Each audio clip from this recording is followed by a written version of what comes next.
আসসালামু আলাইকুম সুপ্রিয় শিক্ষার্থীবৃন্দ, আজকে আমরা যে বিষয়টি নিয়ে আলোচনা করব সেটা হলো এসএসসি পরীক্ষায় বারবার একটা প্রশ্ন আসে একটা টপিক থেকে, সেটা হলো যৌগযুগের প্রস্তুতি অ্যালকেন। অ্যালকেন নিয়ে আমরা আলোচনা করব। আমরা ইতিমধ্যেই জানি যে কার্বন কার্বন একক বন্ধনযুক্ত যৌগকে অ্যালকেন বলে, অর্থাৎ কার্বন এবং কার্বনের মধ্যে যদি একক বন্ধন থাকে তাকে আমরা অ্যালকেন বলে থাকি।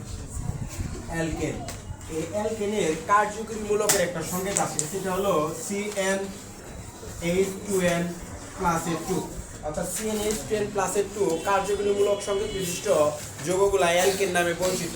আজকে আমরা অ্যালকেনের প্রস্তুতিটা পড়ব। আসি কার্বন ডাইঅক্সাইড ও কার্বন মনোক্সাইড থেকে। এই কার্বন ডাইঅক্সাইডকে যদি আমরা হাইড্রোজেনেশন করি, অর্থাৎ হাইড্রোজেনের সাথে বিক্রিয়ায় অংশগ্রহণ করায়, তাহলে এই জায়গায় নিকেল প্রবাহকের উপস্থিতিতে 180 ডিগ্রি সেলসিয়াস তাপমাত্রায় বিক্রিয়াটা ঘটালে, নিকেল প্রবাহকের উপস্থিতিতে 180 ডিগ্রি সেলসিয়াস তাপমাত্রায় বিক্রিয়াটা ঘটালে আমাদের এই জায়গায় মিথেন আর তৈরি হয় পানি, মিথেন আর পানি তৈরি হয়।